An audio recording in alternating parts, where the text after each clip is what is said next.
Hi, it's Katrina. Number 10. Anglo-Saxon burials. Ancient Anglo-Saxons had a unique way of dealing with their dead. Burials involved inhumation, meaning that the corpse was buried directly in the ground without a coffin or other container of any kind. The reason for this?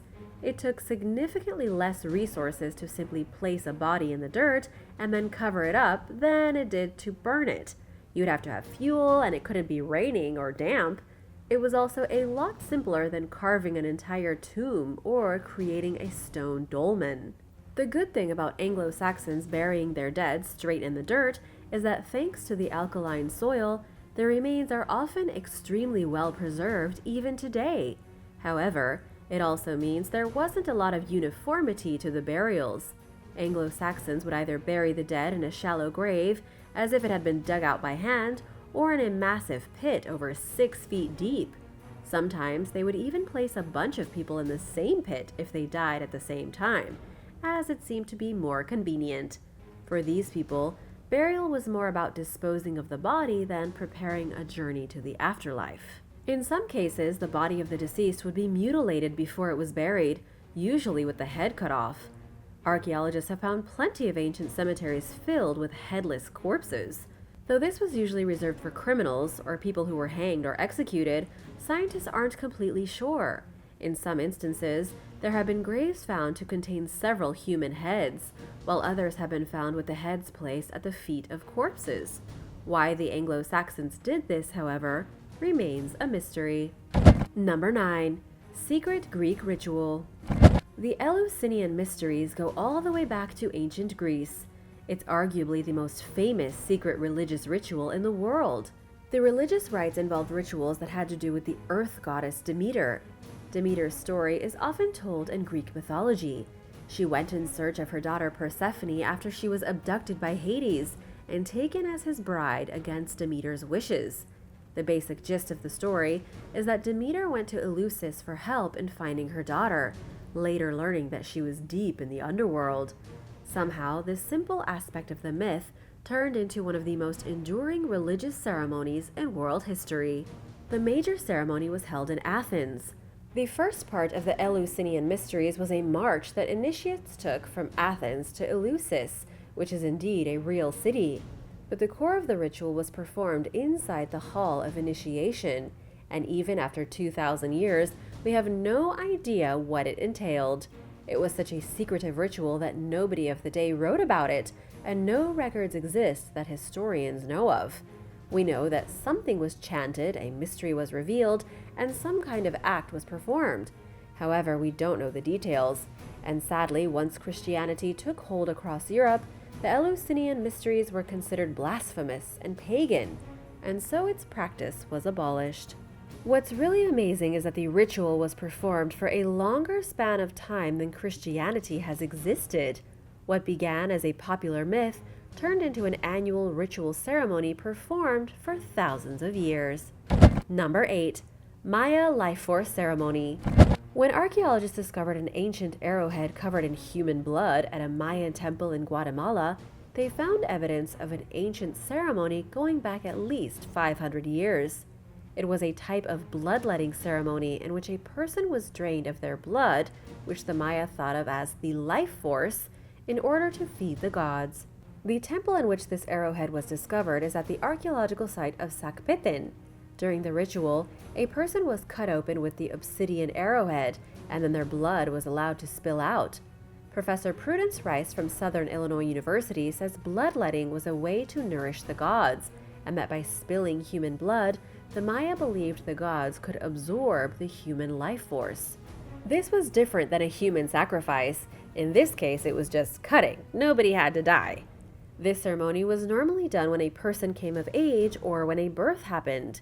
It was to ensure that the newborn human, or the person who was turning into an adult, would be connected to the gods for the remainder of their life.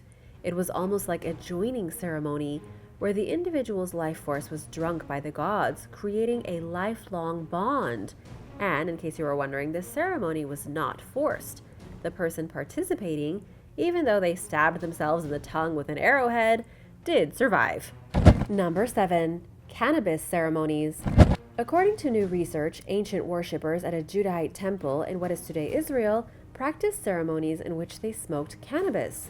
Proof of this was discovered at the ancient fortress in Tel Arad, identified by Israeli scientists. They performed a chemical analysis on residue found on altars from the Iron Age about 2,700 years ago. Both altars had traces of not only frankincense, but also cannabis. The frankincense was easy enough to explain.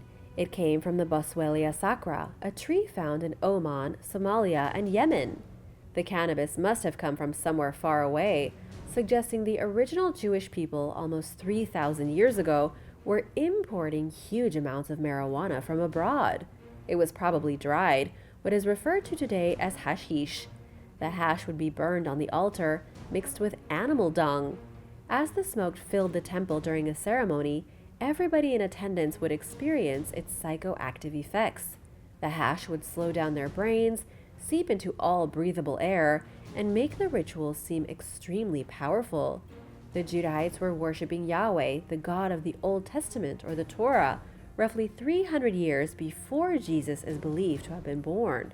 These were probably quite similar to religious ceremonies that are still practiced today, except imagine a modern church getting filled with smoke. Definitely would make for a different religious experience. Number 6. The Wolfman Warriors. Archaeologists have discovered the remains of sacrificed dogs from the Bronze Age, which they say is evidence of a bizarre ritual practiced by so-called wolfmen. Of course, I'm not talking about actual werewolves. This was a group of warriors known as wolfmen.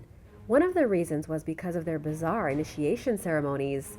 When a teenage boy grew up and became a warrior, part of the initiation ceremony was to eat dogs and wolves.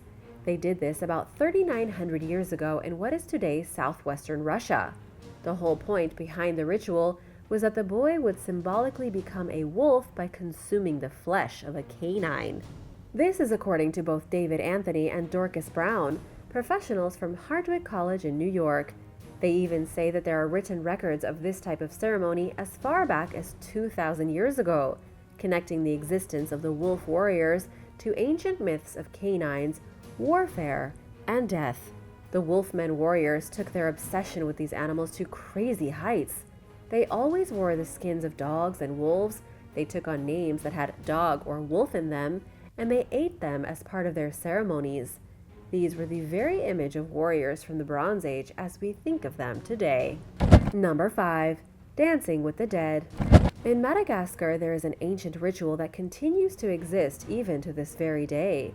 In the local Madagascar language, it's called famadihana. In English, it translates roughly to the turning of the bones. The ritual ceremony involves living people digging up the corpses of their dead relatives, wrapping them in fresh bandages and cloth, and then dancing around with the re-wrapped remains before they put them back in their graves.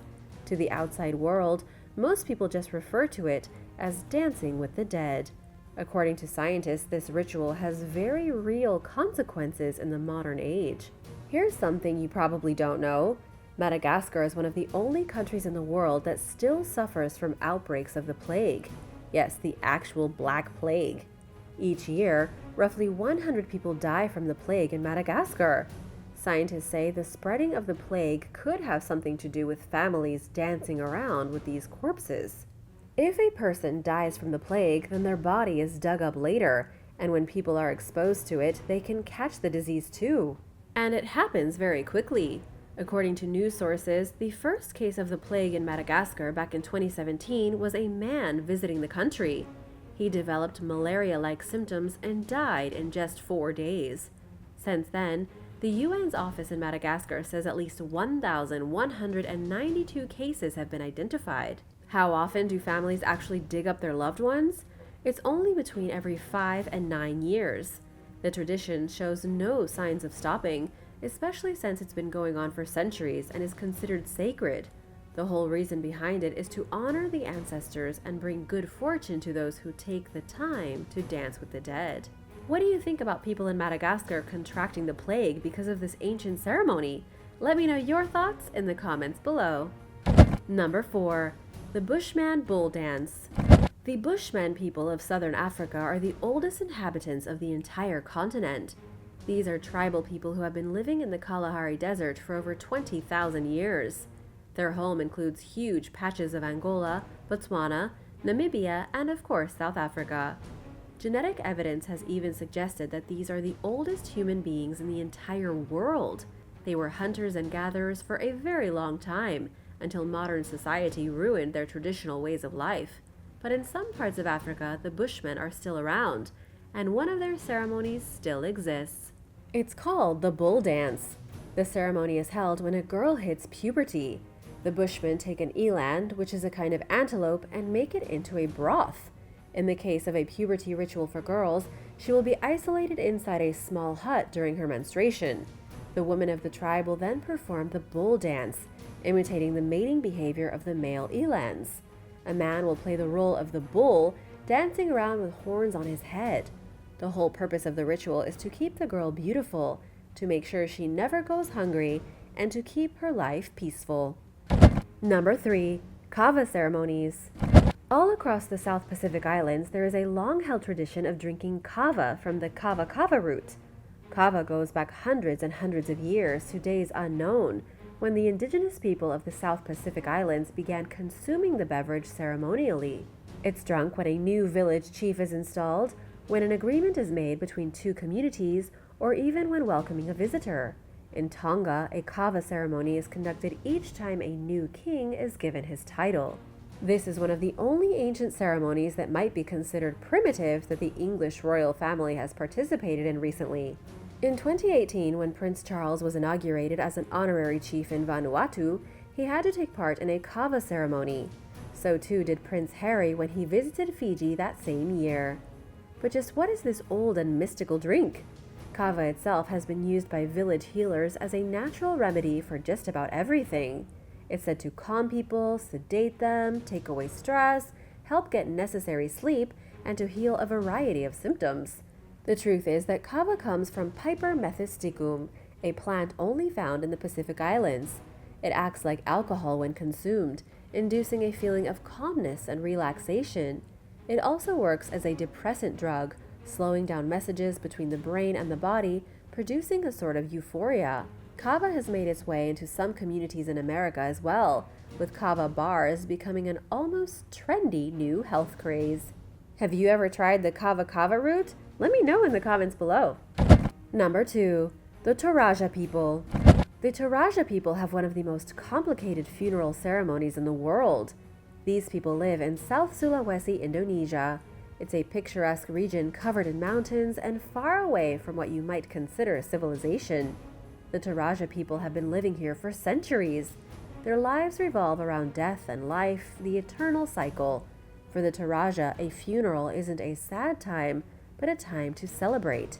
First of all, funerals can be held years after a person has died because the celebration is so complicated that the family must save enough money to pay for the expenses. The body can't actually be buried until enough funds have been raised. A lot of people go into debt in modern times just to participate in a funeral ceremony. When the ceremony is finally held, the entire village gets involved and it goes on for weeks. The purpose behind the ceremony, which is kind of a big party, is to reinforce the bond between the living and the dead. Between their actual death and the end of the ceremony, they aren't even considered dead. They just refer to them as sick or asleep. And while awaiting the ceremony, the family is charged with taking care of their sick relative. This means that the dead body stays in the home and must be symbolically fed, must still participate in daily life, and they'll even tuck it in at night. At the end of the funeral, when all the partying, animal sacrificing, and feasting is done, the body is taken up to a cave in the cliffs. There it joins the thousands of other bodies and moves on to the afterlife. Number 1. Celtic Fire Festival. There are 8 sacred days in Irish mythology. The one I'm going to tell you about is the fire festival called Beltane. Before I get into the actual ceremony, it's important to understand that in Celtic tradition, a year is divided into 2 different parts. There is the darkness called Samhain, and then there is the light called Beltane. The 2 parts are divided a second time to create the 4 seasons. Each time the season changes, there is a fire festival to mark the occasion. Beltane was the celebration of the end of the dark half of the year and the coming of light, as well as the beginning of the harvest season. It was the most important out of all the Celtic festivals in Ireland. It wasn't only celebrated by the Irish either, but also by the Scottish and those living on the Isle of Man. On the night of the ceremony, the festival included lighting bonfires, avoiding supernatural spirits like fairies that were particularly active, and performing rituals to keep said supernatural spirits at bay. But in real Irish tradition, it was basically a giant party, with people leaping over bonfires to gain protection and to have a better chance of getting wealthier in the year to come. And of course, lots of animals were sacrificed to appease the ancient Celtic gods. Thanks for watching! Remember to subscribe if you haven't already, and I'll see you next time. Bye!